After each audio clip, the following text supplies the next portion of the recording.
I have faith that the message that I shall deliver to you will be one that is practical, mainly due to the fact that there are a great number of people who are reading the newspaper and believing what they see and what they hear on the radio and television about the economic downturn, the depression, and other related topics right now.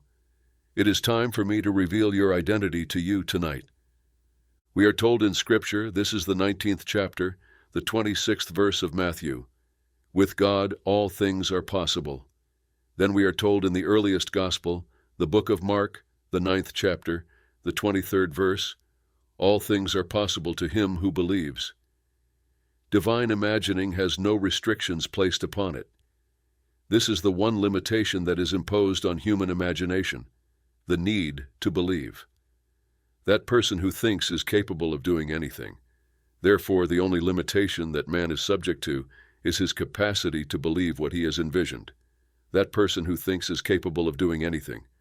Consequently, the only limitation that is imposed on man is his capacity to accept what his reason and his senses do not allow him to believe.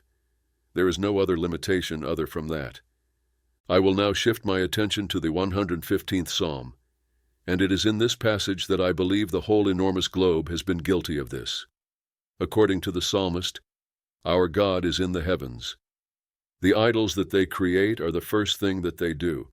Our God is in the heavens, and he does what he pleases. The Psalm 115:1 verse states, "Whatever it is, he conducts himself in the manner that he chooses. Silver and gold are fashioned by human hands into the idols that they worship." In other words, they have mouths, but they do not talk, and they have eyes that do not see. They have voices, but they do not speak. Their throats are silent, their hands are unable to feel, and their feet are unable to move. Additionally, their ears are unable to hear, and they do not have the ability to feel themselves. Those who believe in them and those who create them are similar to them. Those who manufacture them are also similarities. Psalm 115:5-8 is the passage. Having faith in something that is not a part of oneself as the origin of the phenomena that make up life is the same as having faith in something that was created by human hands. No matter what you name it, I don't care. The question now is, who exactly is this God that is equated with man and does whatever he pleases? To put it simply, you make an effort to think about anything other than your incredible individual imagination. According to what we have been informed, heaven is inside you, and our God is located in the sky. Luke 17:21 says, "God is within you." This verse is found in the 17th chapter of the book of Luke. If he is a part of me, then what is it about me that excites him beyond measure? Imagination alone is everything that exists. I have the ability to visualize everything in the world, even the most wonderful thing I can think of. Nevertheless, as a human being, I am subject to one condition. I am required to believe it. If it is possible for me to convince myself that what I have envisioned is really happening, then there is no force in the universe that can prevent it from happening. Imagination and faith are the two foundations around which man builds his objective reality. The substances that he genuinely projects and objectifies his reality are the ones that are being discussed here. There is nothing except God, and God is the amazing human imagination that man has created for himself. Imagination is the essence of man, and God is man. He is present in us, and we are present in him. The imagination is the everlasting body of man, and God himself is the embodiment of that imagination. Blake's comments, Berkeley, and the Leone are all included in this. Therefore, divine imagination is immediate. Nevertheless, when it is incorporated into the human body, there is one condition that is put upon it, and that is the question of whether or not I am able to believe it. At this moment I have arrived at the point of trust. Just what is faith? Having faith is the act of appropriating the objective hope in a subjective manner. Therefore, I have a hope. In this world, I would want to be this, that, or the other, or I would like someone, a friend of mine, to be this, that, or the other. I don't know which one I would prefer.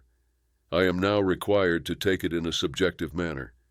I allow myself to get carried away by my imagination, and I just imagine a scenario that would give the impression that it is real, and then I appropriate it. But how can I get my hands on it? I fabricate a scenario that would give the impression that it is true, putting the person or people in question in front of me. The question, "Have you heard the good news?"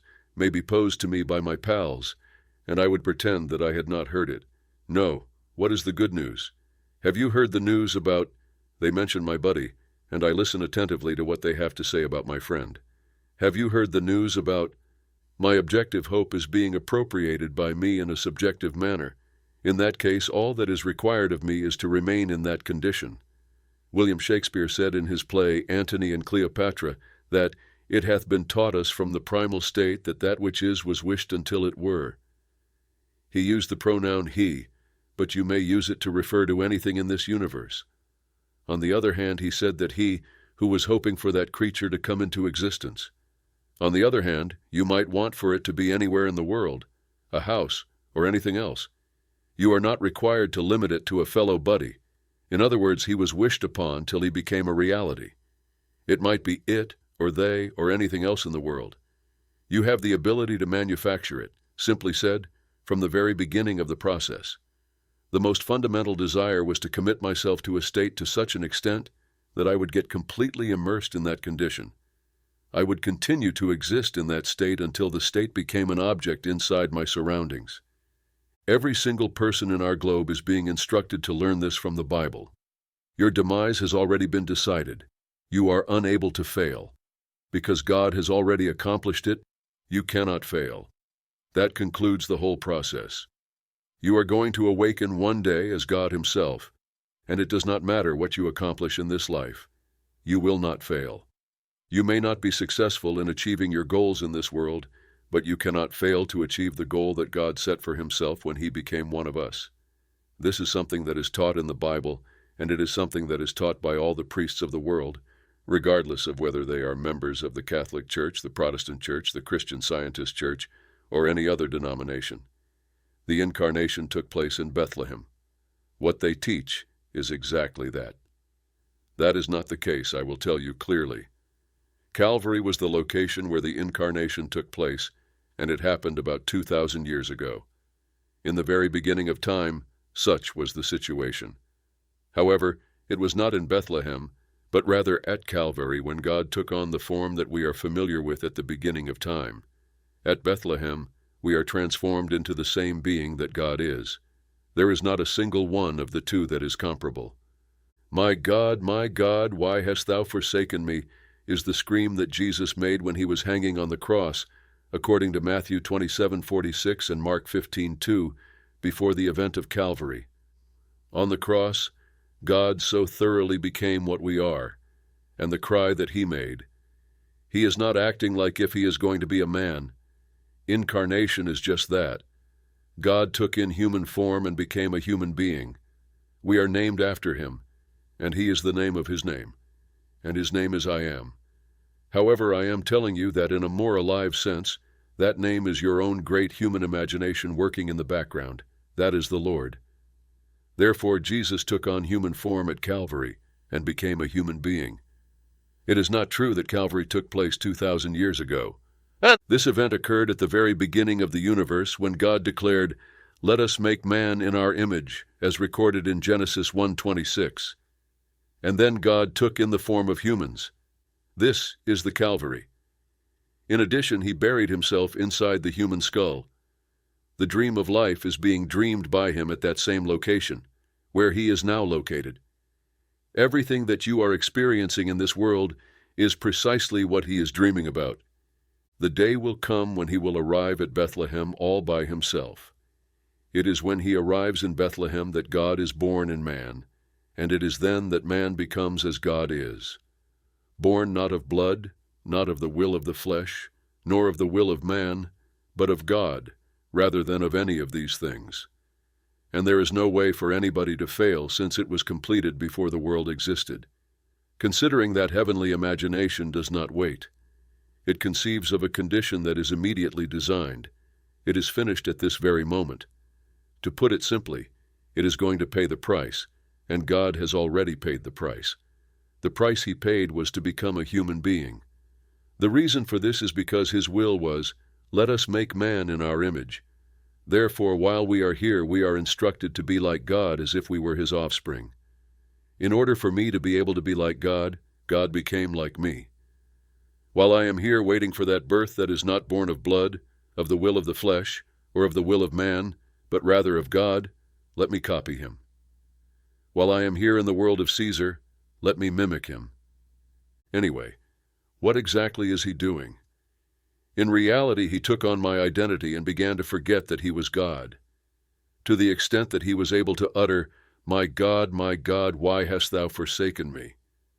This indicates that he is not only acting, rather he has genuinely become it. I have to suddenly become like God. I am the one I want to be, and I am the one who names it. I have to entirely ignore everything that my reason and my senses dictate, which would tell me that I am this, that, and the other, and I have to attach myself to it. In addition, I have entirely forgotten my history and am now living in that situation since I have fully abandoned myself to being what I want to be in the world of Caesar. A guy is now without a job. Get rid of it. You claim that you are unable to obtain work despite the fact that the market is declining, there is a recession, and you are now jobless. Should I advise you to forget about it? You are going to ask, what evidence do you have to support it? I have all the proof in the world because the speaker is the only person in this room tonight who has experienced poverty that is similar to what the speaker has experienced. I was the first person to start behind the 8-ball, and no one else did. During my formative years, I would claim that no one had a lower level of schooling, no social background, no intellectual background, and no financial background other than myself.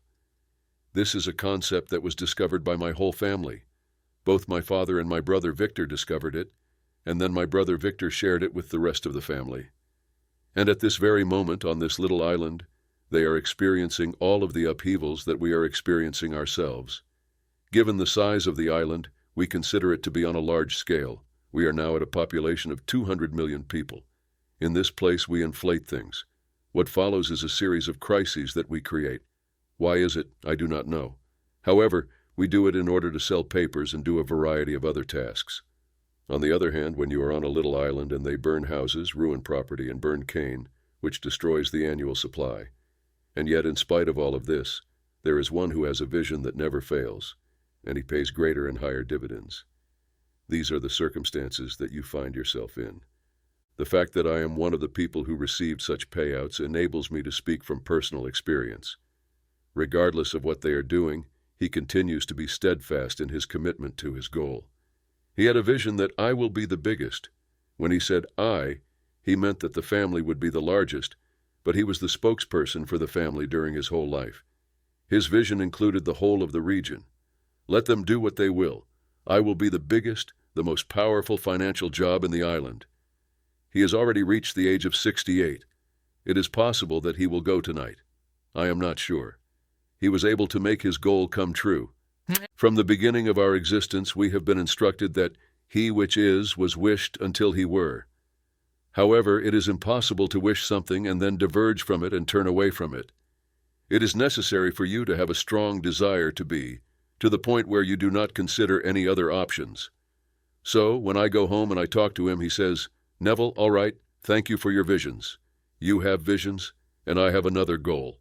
My goal, as you call it, is the world of Caesar.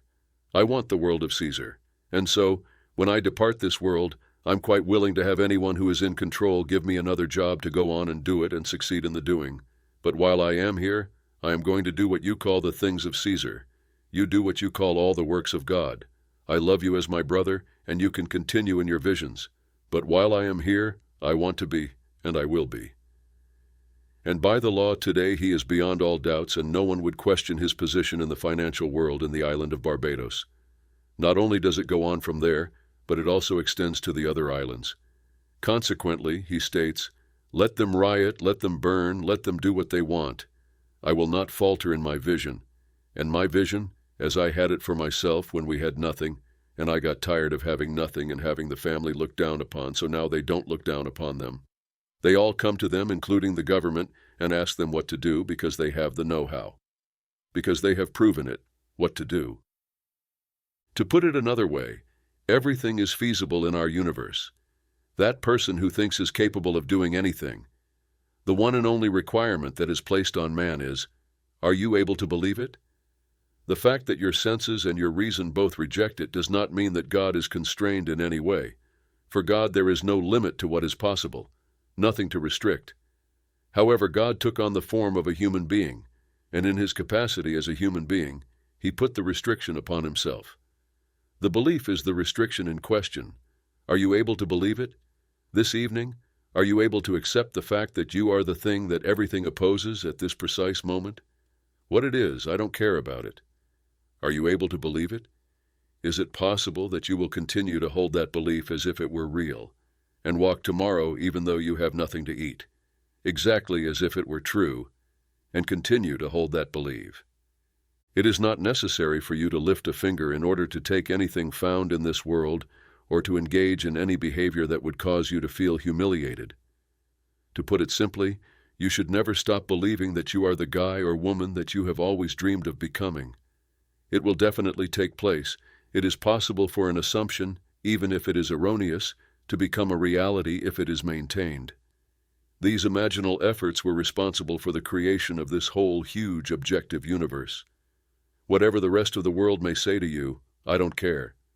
To this day, there is not a single item in the world that was not at one time only a concept in your mind. The clothing you wear, the haircut you get, and the place in which we are now residing were all things that were previously merely a concept in your head. And after that, it was maintained, and it eventually turned into a reality. However, you will then reply, but after all, people did do it. I am not contesting the fact that people did do it. You are not required to construct it. You are in possession of the vision, and those who are capable of constructing it will do so, but it will be yours to possess.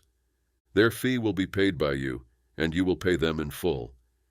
As long as they have the ambition to be more than what they are, they too are capable of going above their current position. However, they must first have the will to be. They will return to that primitive stage whenever they have the desire to do so, and will do so if they choose it. From our most basic level of education, we were instructed that he, that is, was hoped, till he became an actual person. You decide what you want to be, and you call it that. It is up to you to decide what you want to be. I will not impose my will on you. Go beyond the things that Caesar has to offer. Are you interested in being beyond anything that exists in the world? The request of a person who has genuinely experienced the gospel is also a prayer. In order for you to be able to stay here forever and continue to construct things that are even more massive than the ones you already have. One of them passed away perhaps a week or two ago. He went under the name of Richard Mellon. His estate was worth more than $3 billion. In the year 1970, he passed away. He was without a doubt a guy who was absolutely amazing and flawless in every way. He constructed this magnificent art museum in Washington and endowed it so that it would continue to exist perpetually. He also donated more than $700 million to charitable organizations. Even though he left behind an inheritance worth more than $300 billion at the age of 70, he donated and gave a great deal. What man has done, man is capable of doing. However, I would want for you to have the desire to experience the gospel, which is the account of Jesus Christ, since it is certain that everyone will have the opportunity to experience it. But it seems as if you are so ravenous for it that nothing can stop you from pursuing it. When my brother, who is the one who has made this money, and I share it because I am a member of the family, wanted me to come home and wrote me the most enticing letter to come home and live graciously, with a full complement of servants, a nice home, and everything else, I wrote him back and said, Vic, you don't understand. I believed that he was trying to convince me to come home. I have no desire to have a house, a full staff of maids, or any of these other items on my list of priorities. Not at all. Until I drop, I want to continue doing it here. It would be okay with me if I dropped off of the stage tonight. I have no feelings about it. However, I feel compelled to share what happened in my life because I am unable to imagine of anything that could possibly be more fascinating than what did occur to me. Considering that when people throughout the globe read the account of Jesus Christ, they think of a person who lived 2,000 years ago. Moreover, that narrative must be told in the particular capacity of each guy. In my case, it has shown itself in its entirety, 100%. To vegetate for the remaining years of my life, what on earth would I desire if I had a house and a complete complement of staff to take care of me?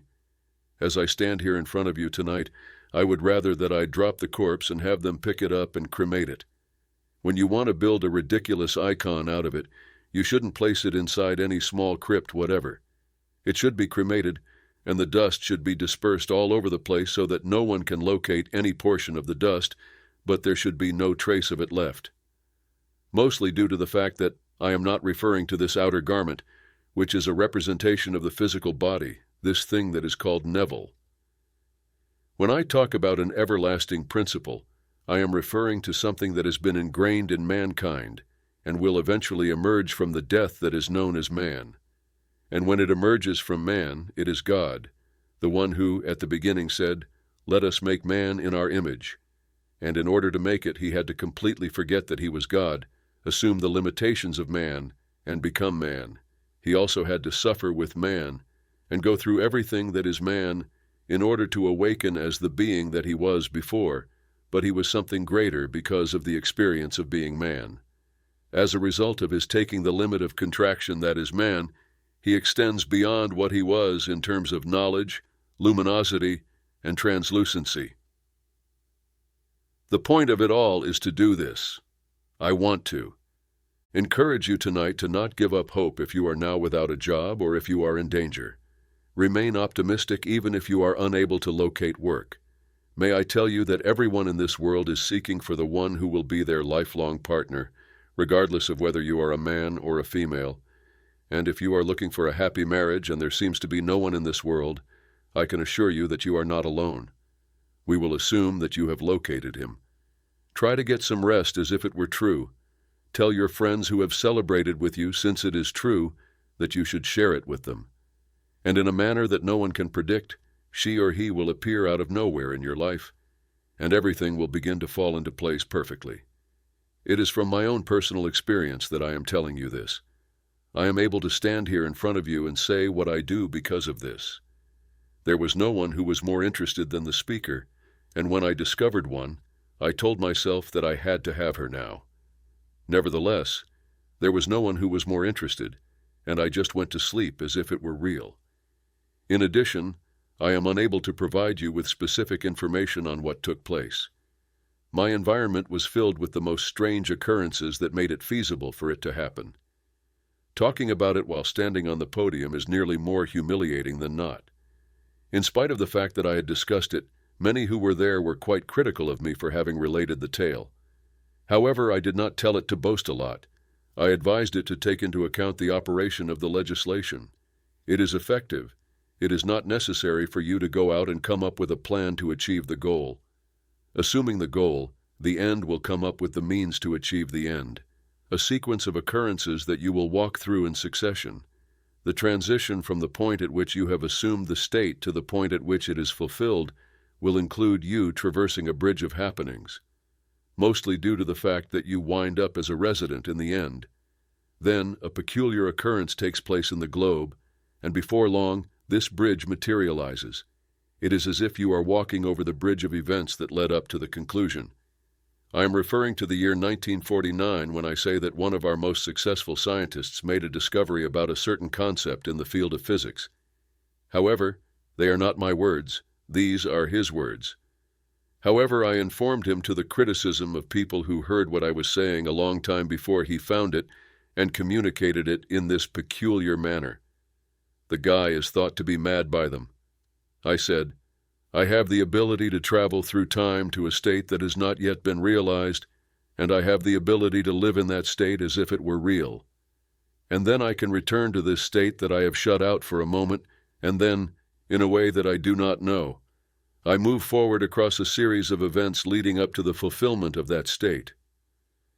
And a man in Milwaukee, he was the head of this chemical department of a huge organization, Alice Chalmers. They brought in a wide variety of water samples from all around the globe for his examination in order to provide an explanation for why they were getting silt on the enormous turbines that they were manufacturing. He was their brilliant physicist. Following that, he conducted an examination of the water and then gave back his findings about the water. As a result of the fact that water is able to take up the little sediments that are scattered over the ground that it flows over, and because of this, if they bring certain things it cakes inside the object, he attempts to explain why this is the case. Therefore, when I told him what I had just told you, he responded by saying, "It is not possible." In the realm of science, there is a law that we refer to as entropy. The concept of entropy refers to the fact that the past cannot be changed and cannot be changed. I responded by saying, "You have the ability to change the past." Man is going ahead in time with an unchangeable history. It is possible for man to alter the past and make it seem as if it never took place. He said, "It is not possible to change the entire past and simply revise it. The day will come when everyone will change the entire past altogether. I am a member of the scientific community. I am the leader in my field." Well, he was kind enough to give me a copy of that, which was published in the Scientific Bulletin around 2 months after I had left Milwaukee. And the scientists have said that this is the case. Because of the work that he had written in 1949, he had recently been awarded the Nobel Prize. He is now a professor of physics at Caltech and goes by the name of Dr. Richard Feynman. And in this magazine he wrote months after I recounted the tale in Milwaukee, and he said, "The positron starts from where it hasn't been and it moves to where it was a moment before." He was talking about a little particle, an atomic particle known as a positron, and he was describing it. When it arrives at that location, it is bounced so strongly that its perception of time is flipped, and it goes back to a place where it has not been before. I then on to say, I go forward in time to a location that I have not yet visited physically, and I simply enclose myself in the sensation of the wish being fulfilled. Now that is Professor Feynman of Caltech. Despite the fact that I have not yet acquired the actual realization of it, I'm able to go ahead in my mind's eye and in my imagination into the condition, and I converse with my companions about the desire that has been granted as if it were genuine.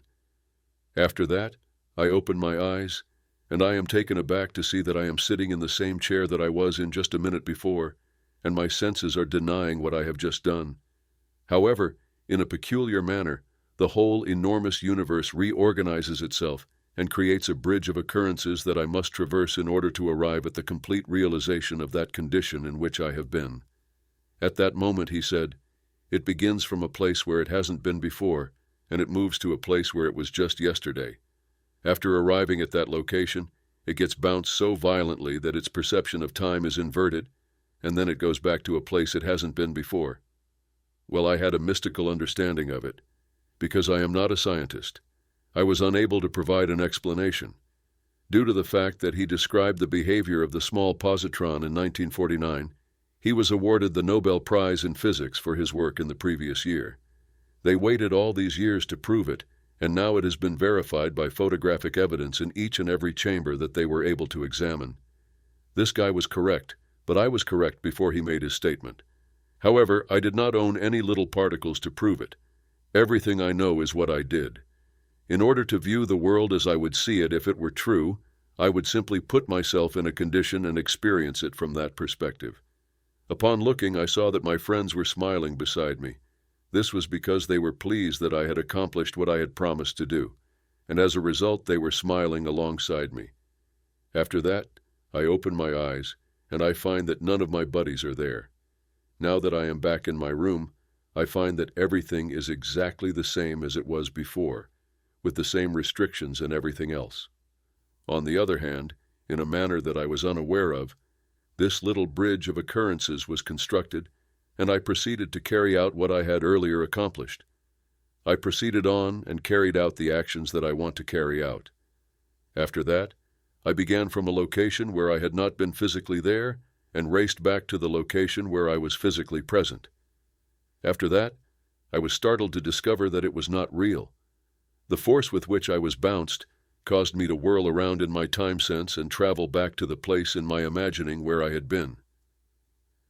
The 15th of October is the current issue at hand. Please refer to it as the scientific letter. You are able to get it from the library. Richard Feynman wrote it on October 15, 1949. It was published. The month of May was the time when I experienced this, and it took place in the city of Milwaukee. In addition, he mailed it to me when it was made available to him, since he is a subscriber to the Scientific Letter, and I received it sometime in the vicinity of December of that season. On the other hand, I had mentioned it to him in May of that year. Sadly, I was not awarded the Nobel Prize.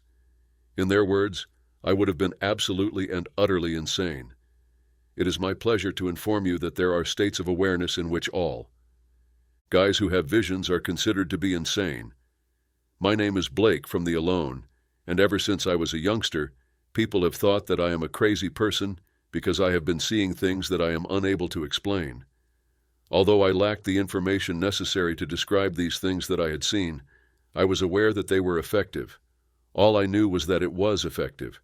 It was successful when I gave it a go.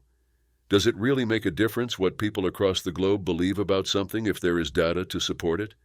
Assuming there is evidence to support it, I was in possession of such evidence.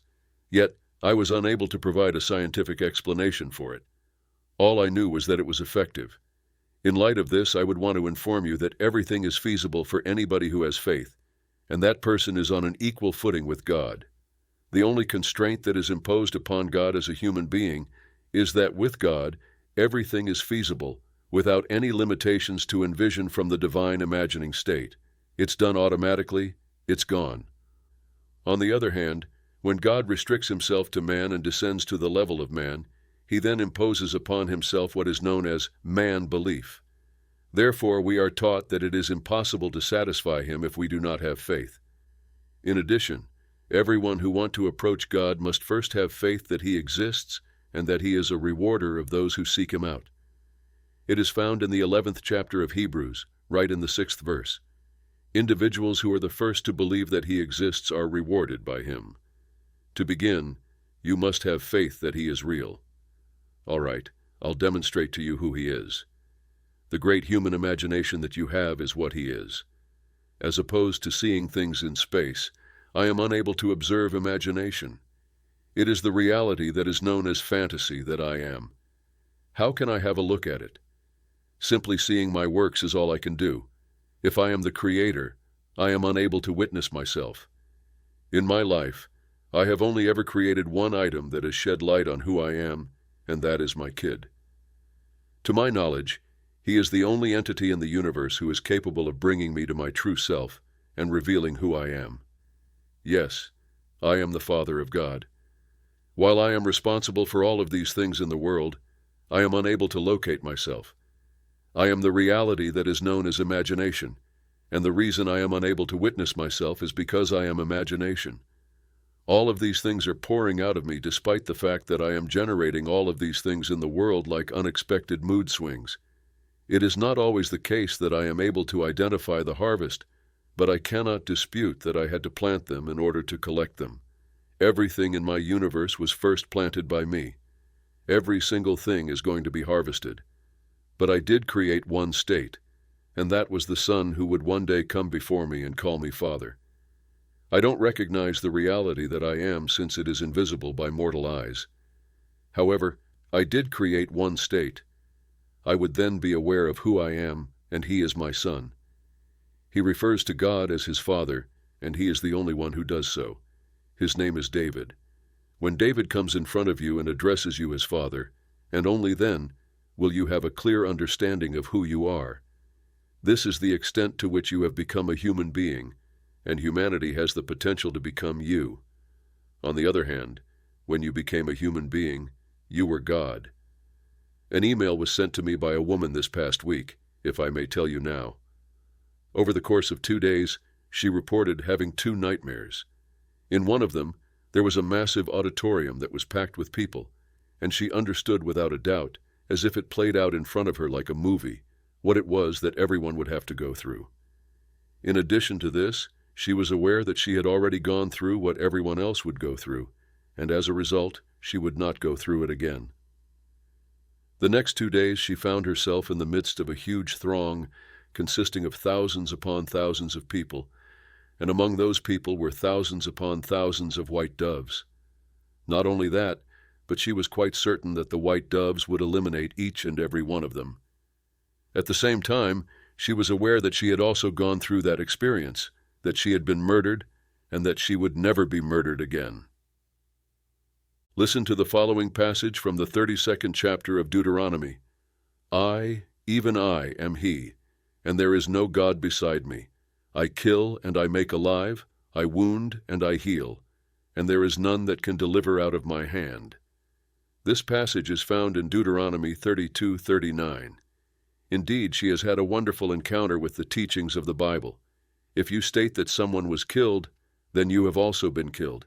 If one person was injured, then you have also been injured. The Old Testament has all of the things that you read in that magnificent book, and if you take it as the world perceives it, it is the most horrific book in the world. It contains all of the things that speak about genocide. You are now in the new, and now that you have experienced it, you are able to have this memory come back to you. And she had the recollection coming back to her. She had been through this death. She had been through the agony of the past. The experience will no longer be available to her. This same God is about to awaken inside her, and she is on the edge of experiencing this awakening. On the contrary, there is only one God, and there are no two gods. Hear, O Israel, the Lord our God, the Lord is one. There is only one body, one Spirit, one Lord, and one God who is the Father of all. There was only one body that fell, and that body that fell splintered and split itself into the unnumbered, which we refer to as people. Therefore, all of these individuals are being gathered back into the same collective body, and that one body started to rise because one of them rose up and became the center of that magnet that attracts back, and one by one, one by one, one by one, they are being drawn back into the one body, the one Spirit, the one Lord, the one God, and the Father of all. However, we are unique individuals, and I want to assure you that even if you are that one body and that one Spirit, as well as that one Lord and the God and Father of all, you will not lose your uniqueness. You and I will be able to celebrate in the end as brothers who fell together in the same body, with our joy being amplified by the fact that we have experienced this realm of death. So, tonight, let's make it a night that's more realistic. Over the course of the last 2 weeks, I have received a large number of calls, including calls from New York, calls from this and calls from the other, asking me, what am I going to do? I felt compelled to take action. However, if they are calling me from such a great distance away, then it is reasonable to assume that the same thing is happening here. Do not give up hope, and do not believe what you have read in the newspapers, which indicate that there is a recession and that you are unable to obtain a job, or that you are being degraded in income, and that there are other things that are happening. Try not to do that. It is in the 4th scene of the first act of Antony and Cleopatra that you will discover the following quote from Shakespeare. It has been taught us from the primal state that he which is wished until it were. Have a dream, enter the dream, and remember these words of Shakespeare. So, you may argue that, after all, Shakespeare was the author of it. The idea was conceived by Shakespeare. Do not just assert that Shakespeare was the author, he was the visionary. Caesar, who has risen to the pinnacle of the hierarchy, spoke these comments. If you want to know what you want tonight, there is no need to make any changes. Just know what you want. Make the assumption that you have it, then see what you would see if it were true via your mind's eye. Live in that condition, exactly as if it were real, and then go in the direction that you want to travel. You should go to sleep tonight as if it were true, wake up tomorrow, and if the moment does not allow it, you should get back on the beam and continue climbing that beam. At no point should you turn to the left or the right. You must adhere to these words, you must adhere to them, and you must just live by them, and you will not fail. Let us now enter the oblivion of silence.